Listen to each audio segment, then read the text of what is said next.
1998. Sebuah tragedi yang banyak menelan korban etnis Tionghoa dan masyarakat tidak bersalah lainnya.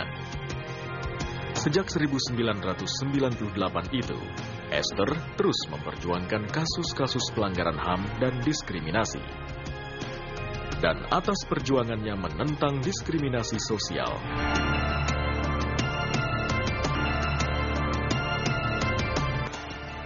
kini Esther bersama suaminya yang juga tergabung dalam organisasi Solidaritas Nusa Bangsa atau SNB, bekerja sama memperjuangkan kasus-kasus penegakan HAM dan anti-diskriminasi. Bahkan Esther yang juga seorang pengacara ini aktif melakukan penelitian hingga ke berbagai daerah.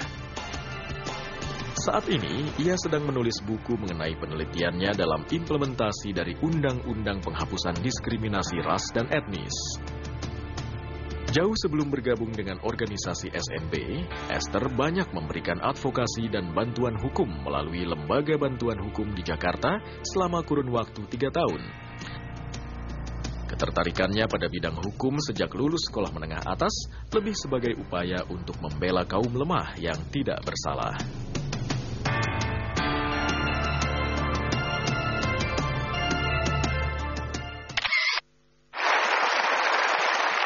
Apa benar apa yang Anda lakukan bersama teman-teman kemudian dituduh hanya memperjuangkan orang-orang keturunan Tionghoa saja? Ya, pernah demikian. Kenapa sampai ada orang yang berpikir seperti itu? Memang banyak orang penuh prasangka ya. Kepala kita memang sebetulnya sudah sedemikian dirusak oleh sistem yang lalu. Jadi selalu berpikir dari sisi yang negatif. Padahal yang kami perjuangkan adalah penghapusan diskriminasi.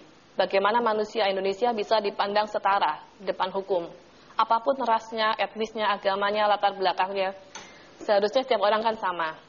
Tapi begitu kami bicara soal jangan ada diskriminasi, langsung muncul tuduhan ini khusus membela Cina. Gitu. Nah, apa betul ayah Anda yang sebenarnya mendorong Anda untuk masuk Fakultas Hukum? Iya, ayah saya dan Pendeta Rudianto ya. Kenapa? Apa yang diharapkan dengan Anda masuk ke Fakultas Hukum? Mereka bicara hal yang sama, bahwa saya harus membela orang-orang lemah. Waktu itu saya cukup kaget karena tak terbayangkan profesi itu. Saya berdoa pada Tuhan, saya minta 2 hal dari Tuhan. Pertama, saya minta Tuhan memberi saya fakultas hukum yang terbaik, supaya kalau saya berjuang itu tidak senjatanya itu tidak setengah-setengah. Yang kedua, saya minta Tuhan pelihara hidup saya, jaga tangan saya bersih, supaya tangan saya tidak harus menyuap atau melakukan hal-hal yang jahat.